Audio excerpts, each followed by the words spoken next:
Hello everybody, and I hope you're having a fantastic day. In this video, I'm going to be talking about the treasure spawn that just came out. That's actually completely absolute garbage. I have no reason why they came out with this, and this is by far not a Merry Christmas spawn.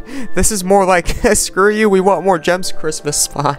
Seriously, I don't know why they came out with the spawn whatsoever. There's literally no purpose of the spawn, but let me get to it first before I actually kind of go overboard over this and just jump to conclusions, so that way you fully understand why this spawn is absolute garbage. Okay, so we got Holy Knight to Rebellion here, literally the most useful thing in the spawn, and then literally there's absolutely actually almost literally no point to having him.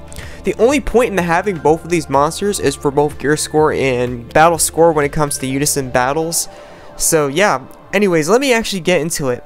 It does decent damage, as you can see right here. It reduces ability cooldown times, all allies by 20% for 60 seconds. Increased cost recovery speed. Now those are both nice combos, but I'll talk about that in a second.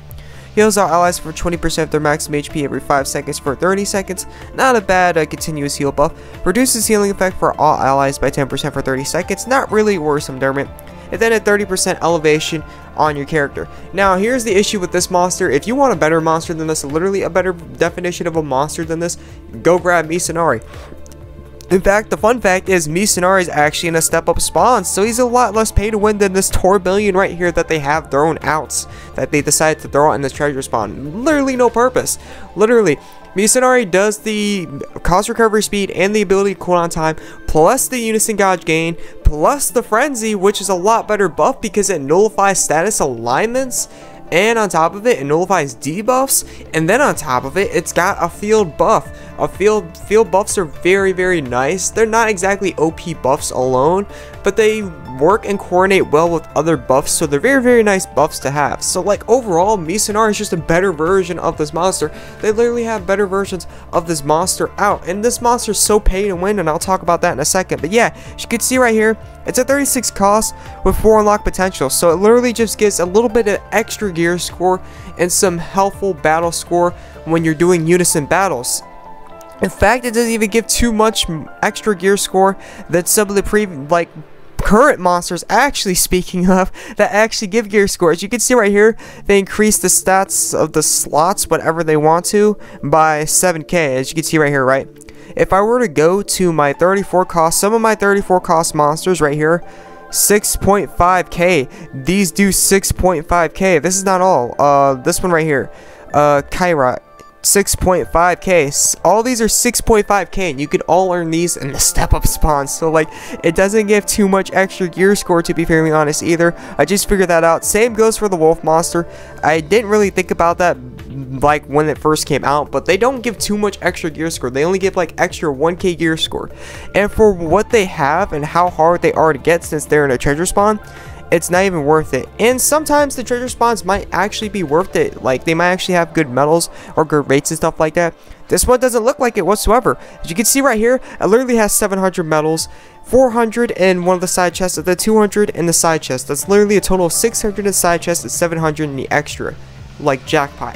That's honestly not worth it. That's not a lot of medals, to be fairly honest. And all this other stuff you could get the same or better amounts of in the side chest and other Divine Grace or treasure spawns. So there's not a lot of medals. The monsters aren't that good. Actually, let me go over this. I actually forgot to go over the Wolf's Captive, Red Riding Hood.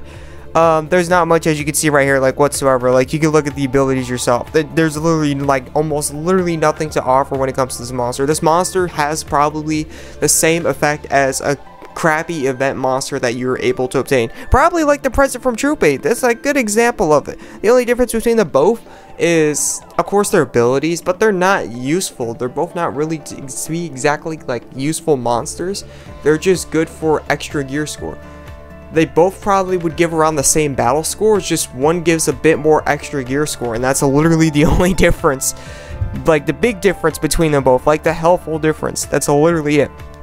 So you can see they're both not exactly good monsters. Tourbillon's it's a good monster, to be fairly honest, but there's better monsters out there, and for cheaper, to be fairly honest, than Tourbillon. They don't offer a lot of medals, to be fairly honest. Of course, they're not going to have any rates for them in the gear spawn whatsoever. like at all. They're gonna try to get rid of them as much as possible, have some rates in there, but like nearly any, so like it's mythical to obtain, and they have nothing in the metal exchange whatsoever even worth going after. So absolutely, I would by all means necessary avoid this treasure spawn unless you're after Mercury's Holy Knight Crystal right here. They do have the summoning scroll for 6k medals. That's not bad, but honestly, I don't even think that's worth it either, to be fairly honest. It's a 32 cost, and to be fairly honest, I've seen her once within the step up. There are spawns that she's actually a part of, so honestly, I wouldn't even go for her even in here, to be fairly honest, like whatsoever. And what's so not. So yeah, there's really no reason I would ever recommend doing this spawn unless you're after the new monsters, you want the battle score, possibly just the 1k extra gear score compared to the 34 costs that are currently out right now. Absolutely not worth it. Once they come out with 35 cost awakenings, they're probably going to have around the same or even more awakening than these two monsters right here. If you remember, if I could show you, Dragon Queen Otome was the first 34 cost to come out with Awakening. When they were still making 34 costs, they came out with Dragon Queen Otome, and they gave her Awakening right off the bat. She has a hidden potential of 5k. Freaking 5k. As you can see right there, she only gives freaking 5k. If I were to go to my 33 cost monsters, they would give more. Literally 33 cost monsters. In fact, I can narrow it down too. I can narrow it down. 5k on 32 cost monsters. I'm getting 5k on 32 cost monsters for Awakening, so definitely not worth it, to be fairly honest. I mean, if you're after the battle score, or after the 1k extra, you could go for it, but I don't recommend the spawn whatsoever. It is extremely pay to win, and the rewards are just not worth it whatsoever. So thank you for tuning in, thank you for watching, and I hope you have a fantastic day. This is the AzureWrath, and I'll catch you in the next video. I'm out. Peace.